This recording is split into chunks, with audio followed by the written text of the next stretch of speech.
Thank you, members of the Fourth Estate, for your commitment to national duty. Cabinet received and noted an update on the 2023-2024 summer crops marketing food security outlook to March 2025 cereals plan as presented by the Minister of Lands, Agriculture, Fisheries, Water and Rural Development, Honorable Dr. A.J. Masuka. Maize and traditional grains intake at the Grain Marketing Board for the season is estimated at 210,000 metric tons, based mainly on the projected 150,000 metric tons deliveries from ADA and 60,000 metric tons deliveries from the Agricultural Finance Corporation contracted farmers. To date, the Grain Marketing Board grain intake is at 9,290. The projected wheat intake is also 300,000 metric tons, largely based on the 60,000 hectares funded under the ADA facility. The private sector has, since the commencement of the grain marketing season on the 1st of April 2024, imported about 168,000 metric tons of maize, as well as 17,000 metric tons of wheat, giving us a cumulative total of 185,000 metric tons of grains. To boost maize reserves, the private sector has indicated a capacity to import 1 million metric tons as part of efforts to mitigate the effects of the drought experienced during the 2023 to 2024 agricultural season. Maize imports of 300,000 metric tons by the government of Zimbabwe is expected to start arriving this month. To date, the government of Zimbabwe has dispatched 53,826 metric tons of grain under the Social Welfare Program. The cotton marketing season commenced on the 6th of June 2024 and will end on the 6th of July 2024. The 8 registered contractors, namely Alliance Ginaries, Agri Value Chain, Kotco, Innovation Kotco, New Cotton Company, Shawash Agri, Southern Cotton Company, and the Zimbabwe Cotton Consortium will only be allowed to buy seed cotton once they have finished paying farmers for deliveries made in the last season and when all grade differential payments have been made. There are 647 common buying points across the country, and the minimum seed cotton prices are 43 cents US per kg. A total of 203.3 million kgs of tobacco had been sold as of the 20th of June 2024 at an average price of US $3.46 per kg this season, when 270 million kilograms were sold at the average price of US $3.01 per kg. The price of tobacco at auction floors increased by 25% from US $2.89 per kg. At contract floors, the price also increased by 15% from US $3 per kg in 2023 to $3.45 per kg in the year 2024, with 38% of the tobacco marketed in 2024 having been traded through decentralized sales floors. It is also worth noting that about 86 million kilograms of tobacco have been exported at an average price of US $5.57 per kg compared to 69 million kilograms exported during the same period in 2023 at an average price of US $5.37 per kg, whereas a cumulative 59% of the tobacco exports have been to the Far East, largely China. In terms of the winter season production plan, the nation is advised that to date a total of 6,449 hectares of barley have been planted against a target of 7,000 hectares, from which the projected harvest is 42,000 metric tons. The wheat planting deadline was 14 June 2024, and 121,982 hectares had been planted, surpassing the targeted area of 120,000 hectares by 2%. This is the highest planting season in the country in terms of the history. Cabinet would also like to highlight that 16 wheat production enablers, which include power, water, seed, fertilizer, fuel, farmers' outstanding payments, finance, coordination, monitoring and evaluation, migratory pests, mechanization, chemicals, insurance, land infrastructure, security, and policy and the regulatory environment are being tracked on a weekly basis in order to ensure that productivity is maximized.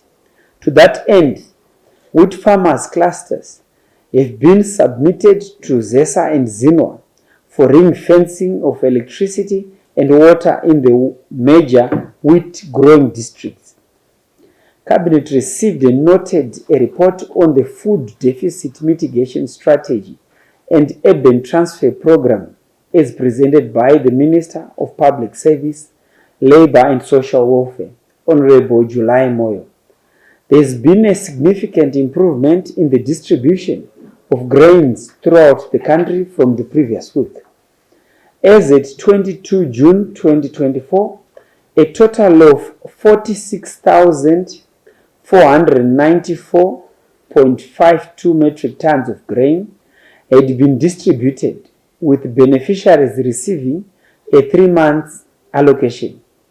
The distribution of grain for the vulnerable and food insecure people by province beginning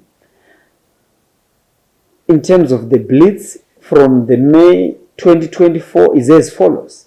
Manicaland 6,894 metric tons, Mashonaland Central 5,524, Mashonaland East 4,935, Mashonaland West 5,719, Mashingo 9,149, Matebeleland North 2,827, Matebeleland South 4,542, Midlands 6,926. Regarding the Zundera Mambo, a total of 2,588 metric tons had been collected to date across all provinces. And we would like to highlight that all provinces have mapped the urban population that will receive the cash under the Urban Cash for Cereal program, and disbursement will commence in the near future. Cabinet received and approved an update on the proposed privatization of the Harare Waste Management as presented by the Minister of Local Government and Public Works, Honorable Daniel Garwe. Would like to highlight that in terms of the second and third schedules of the Urban Councils Act, Harare City Council is obliged to remove and treat effluent, refuse and human waste within a council area. Despite the Harare City Council levying and collecting rates for the purposes of waste management and having adequate legislative provisions to support such functions and operations, it has continuously failed to provide functional systems for solid waste management, and the failure is evidenced by the existence of heaps of uncollected garbage and mushrooming illegal dump sites all over the city. The Harare City Council has also formally requested that the central government should take over the collection of solid waste management, citing the local authorities' inability to perform the mandate as expected. The Ministry of Local Government and Public Works is now working on putting in place functional systems and companies and institutions to expedite the collection of refuse. Cabinet considered and approved the 2024 Voluntary National Review Report, which was presented by the Minister of Public Service, Labour and Social Welfare. On behalf of the Honourable Vice President, Comrade KC Mohadi, who is also the Chairman of the Cabinet Committee on Social Services and Poverty Eradication, the Voluntary National Review is a progress review of the country's implementation of the Sustainable Development Goals. The report indicates that Zimbabwe has made tremendous strides in aligning to Sustainable Development Goals within the context of global and regional frameworks. The country is guided by the Vision 2030 agenda and has a comprehensive governance and coordination framework which ensures alignment with the United Nations Sustainable Development Coordination and Cooperation Framework. Zimbabwe conducted its third voluntary national review to evaluate implementation of all the 17 Sustainable Development Goals, utilizing a whole of government and a whole of society approach. The voluntary national review also assessed children's views on 6 key SDGs that affect children in 5 select provinces. The report provides insights on poverty alleviation, education, healthcare, gender equality, and violence reduction, with recommendations thereto, stressing universal access to education and healthcare, as well as gender equality and protection. Cabinet received and noted an update on the proposed development of a floating photovoltaic power plant on Lake Kariba, as presented by the Minister of Lands, Agriculture, Fisheries, Water and Rural Development, Dr. A.J. Masuka. The current power imports range from 0 to 500 megawatts on a daily basis, costing the country so much money. The country's aspiration to become an upper middle income society requires an increased and affordable electricity model envisioned to power different sectors of the economy. The demand forecast for electricity is over 5,000 megawatts by the year 2030, and the development of new and additional power generation capacity by both the public and private sectors is very critical and important. In December 2023, an unsolicited bid was received from an energy company proposing to invest between 600 to 850 million to develop an 800 megawatts floating solar power plant on Lake Kariba in Mashonaland West Province. This complementary and contributory renewable energy project into the power generation systems is aligned to the National Renewable Energy Policy. Cabinet wishes to advise that a grid impact assessment led to the approval of a 600 megawatts floating power plant on Lake Kariba, based on the consideration for grid stability and the risk of concentration of generation at one power station in terms of location. The development of the plant will be phased to complement the Kariba South Hydro Power Station. The first phase of 150 megawatts capacity is envisioned to be commissioned in 2025. Phase 2 of the 300 megawatts capacity and Phase 3 of the 150 megawatts capacity will be implemented in 2026 and 2027 respectively. A 25-year operating lease was signed and the land survey was also completed in February 2024. The power generation license for the energy company is being processed. Zimbabwe has abandoned lakes and dams which will be considered for future renewable energy investments and similar projects on these lakes and dams, as they are fully supported given that the generation of power through water-mounted solar cells is 5 to 15% more efficient than similar projects on land.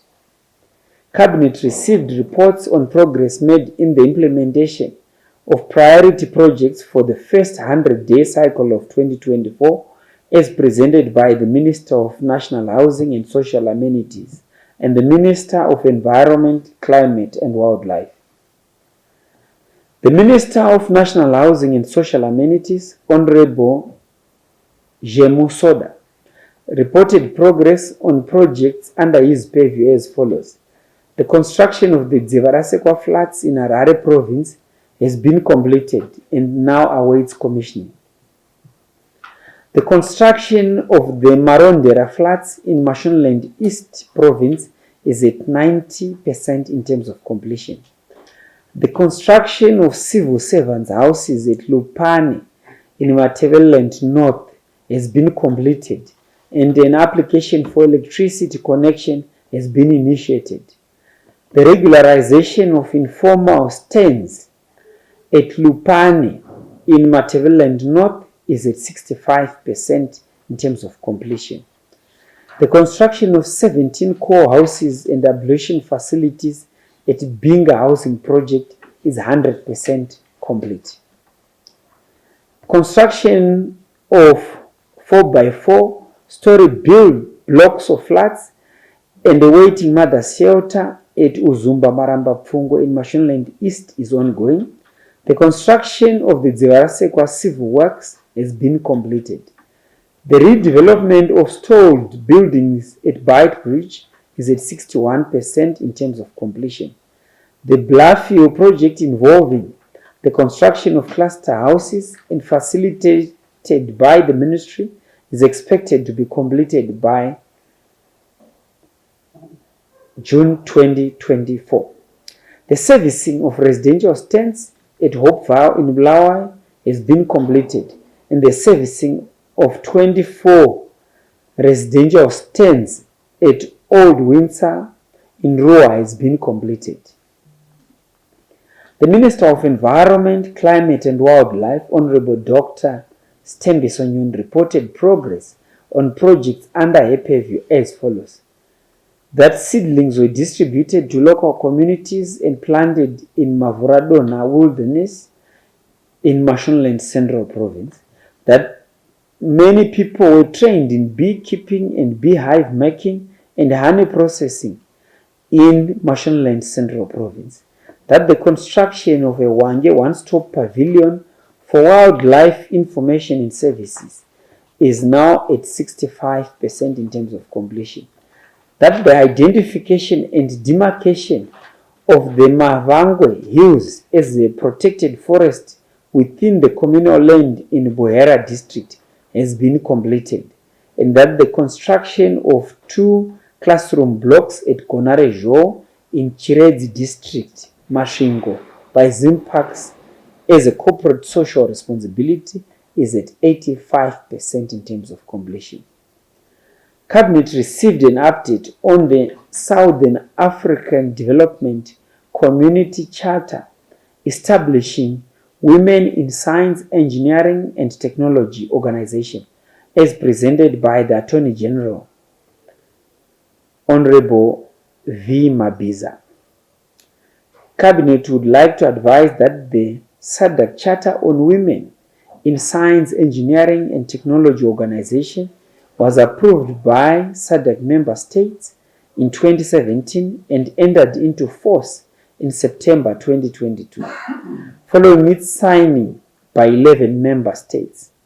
The Charter provides a legal and institutional framework for the establishment of SADC Women in Science, Engineering and Technology Organization, and it governs the cooperation between SADC member states in the promotion of women in science, engineering and technology.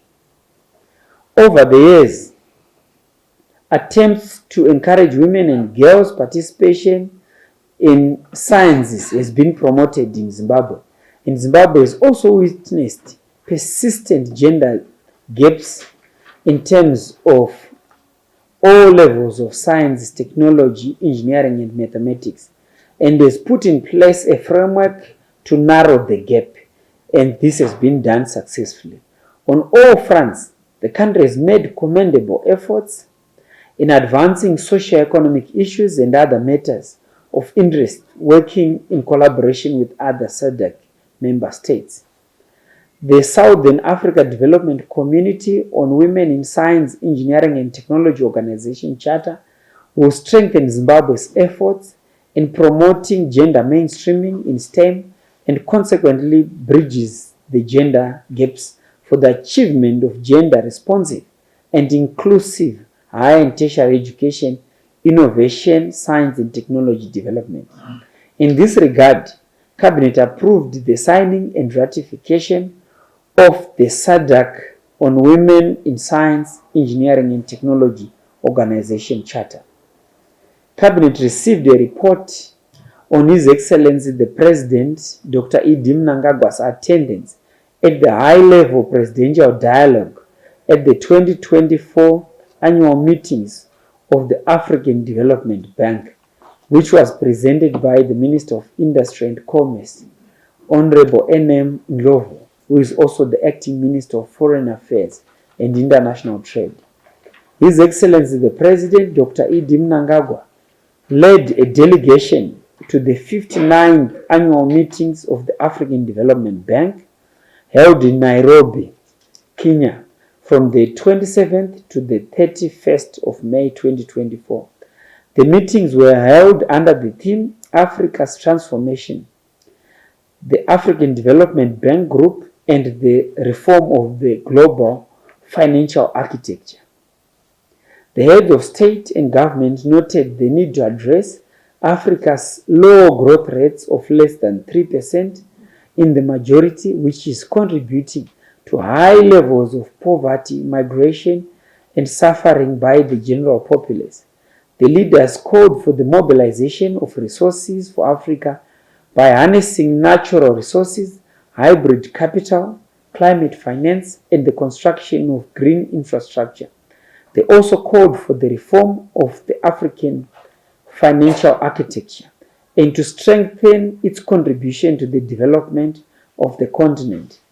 The President, Dr. Mnangagwa, called on Africa to shift focus from over-reliance on former colonial masters for development and harness the potential that lies in beneficiating Africa's natural resources and services provision. Cabinet received a report on the third level international conference on the International Decade for Action, Water for Sustainable Development 2018 to 2028, as reported by the Honorable Vice President, Dr. CGDN Chiwenga. The Honorable Vice President, Dr. CGDN Chiwenga, led a delegation to the third high-level international conference on the International Decade for Action, Water for Sustainable Development 2018 to 2028, held from the 10th to the 13th of June 2024 in Tajikistan. The conference was attended by government leaders from 80 countries, United Nations agencies, and the private sector. The academia, women and youth to promote the implementation of Sustainable Development Goal 6 on clean water and sanitation. The Honorable Vice President Dr. CGDN Chwenga delivered a statement during the official opening of the conference and focused on the policy framework put in place by the government of Zimbabwe to advance sustainable and safe water, sanitation and hygiene in Zimbabwe. He highlighted the programs and projects which have been put in place to address water and sanitation challenges. The Honorable Vice President, Dr. CGD N. Chwenga, invited participants to partner Zimbabwe in hydropower generation, dam construction, and irrigation development. The Honorable Vice President, Dr. CGD N. Chwenga, also held bilateral meetings and discussed issues of mutual interest with the political leadership of Tajikistan, including the President of the Republic of Tajikistan, the Prime Minister, and the Ministers of Agriculture, Industry and New Technologies, and Energy and Water Resources. The Vice President also visited the Nurek hydropower plant that generates up to 3,040 megawatts of electricity, the Tajikistan Aluminium Smelting Company, and the Dushanbe Expo. I thank you. Thank you very much, Minister, for presenting today's cabinet highlights.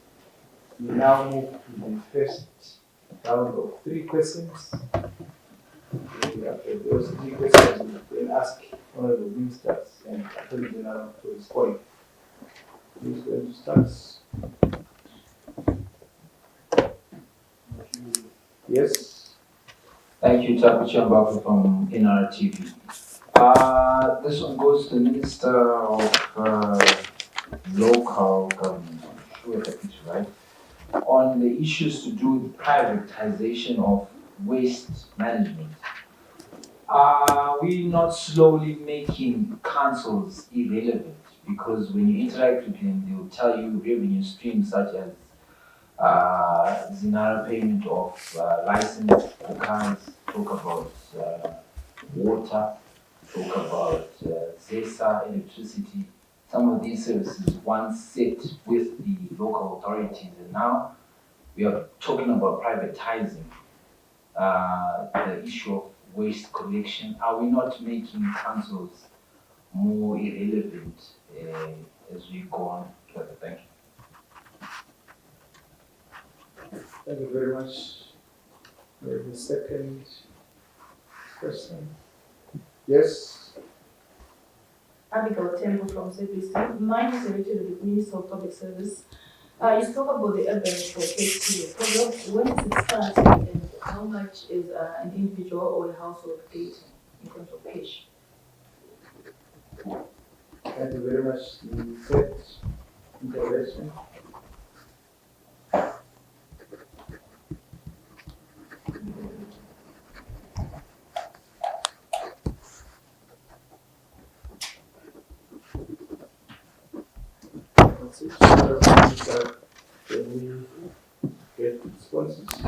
Okay.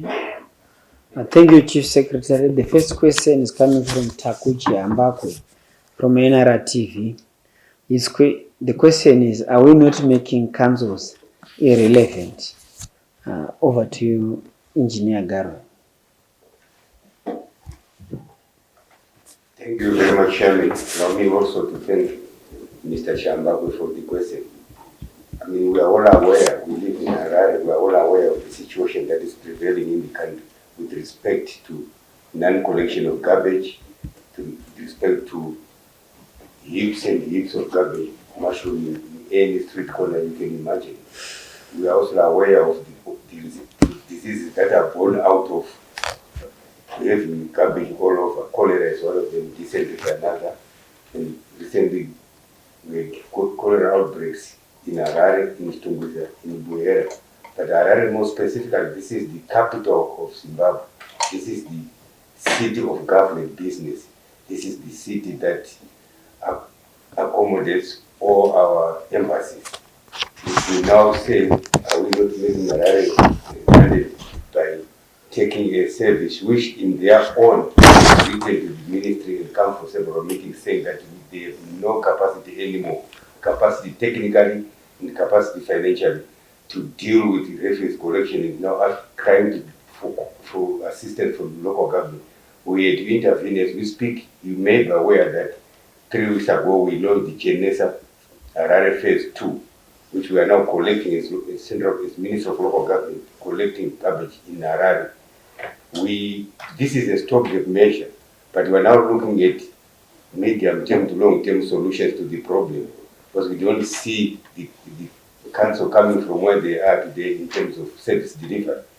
We then said the everlasting solution is to ensure that we privatize some of the services that council is failing to provide. One such service is the collection of waste, solid waste, to where it's supposed to be collected.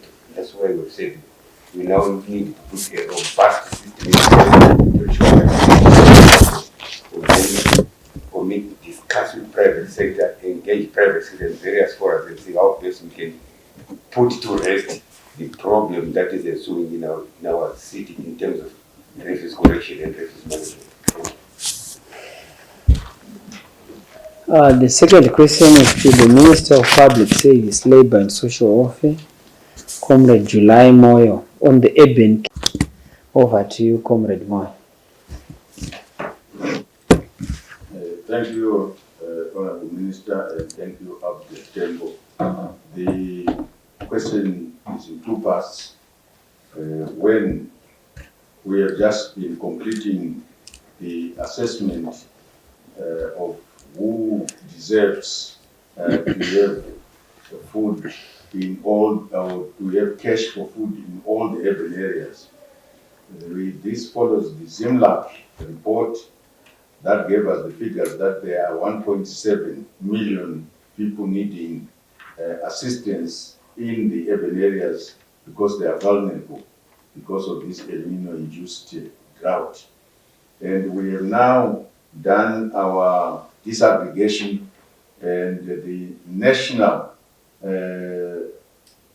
target is 35% people are vulnerable in the urban areas. But it will differ from one local authority area to another local authority area, from the lowest to the highest. The highest is going to, there are people who need assistance up to 59% of that population. And the lowest are needing 18%. So we have gone to every ward in the urban areas and given them the figures, and you then go and say, in your community, using community-based assessment, how many people and which household are you going to target? And we've given them parameters of saying those disabled persons, they are our priority if they don't have any livelihoods from other sources of revenue. Then we have child-headed families, we have the old age, and these are our first priorities. But we have also families that are out of work for a long time and they have no other means of sustenance, so we target them. And we are using community-based assessment programs. Once this is finalized, while it is being finalized, we have requested the Ministry of Finance to allocate 190 million ZIG each month from now up to end of March, so that we can give this cash assistance to the families. This has not started now, we have been doing it, but at a lower pace than what we are going to be doing now. How much? We have said we, in the rural areas, we are giving 7.5 kgs per person. And if a household has 10 people, we give 70 point whatever in that family, kgs. So we said an 8 kg bag of meal, what does it cost in urban areas? And we have looked at it, and we are going to give the equivalent of what it costs in the urban areas.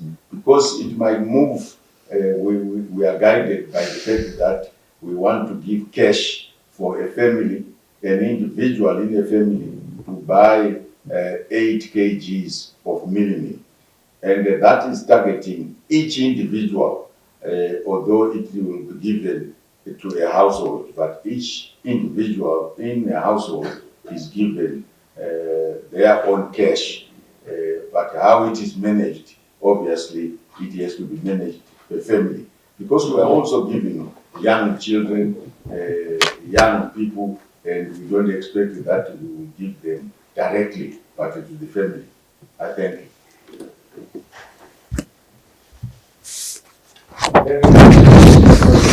Can we have now the last round of 3 questions? Yes. Takwatwa, freelance journalist. My question is directed to the Minister of Local Governance. There was a mention of the Chivhayo flats being completed and commissioned. Last time, the victims of the floods last year, December, you mentioned that you have relocated them to the Chivhayo flats. I just wanted to do a follow-up. That are these people still living there? Firstly, then are there any payment plans that you have set for people who will be living in those flats? Thank you. Any other question?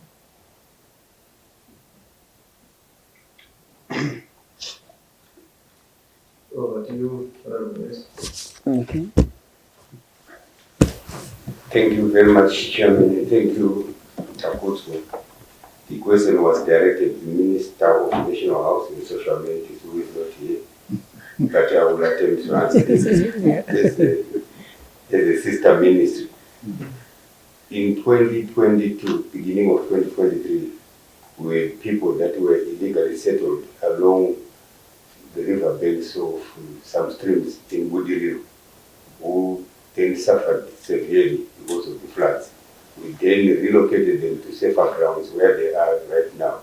We then directed to build flats so that we can accommodate them to safer ground, while also servicing some land for others to be relocated and build their houses.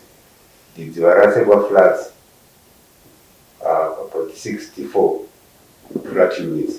The people that were affected were legitimate in that whole program were about 25 families who are, as we speak, are on a safe ground, whom we are going to be issuing with flats immediately after the commissioning is done. The assist program. Thank you.